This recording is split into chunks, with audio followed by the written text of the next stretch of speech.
যদি সামর্থ্য থাকতো পুরো পৃথিবীটা ঘুরে দেখতাম। ঘুরতে আমার এত ভালো লাগে তা আপনাদের বলে বোঝাতে পারবো না।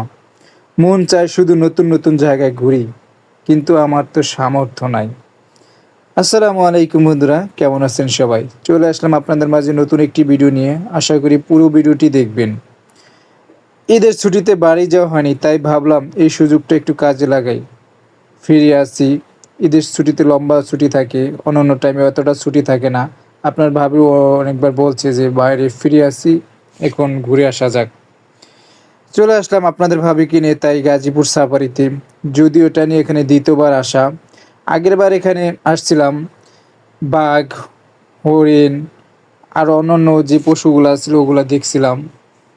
তাও লম্বা লাইন ধরে, দীর্ঘ লাইন ধরে দেখছিলাম। কিন্তু এবার যে স্পটে আসছি এই স্পটিতে আগেরবার যাওয়া হয়নি।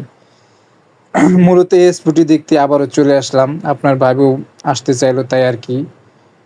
তাই ১০০ টাকা টিকিট কেটে ৫টি স্পট দেখতে চলে আসলাম।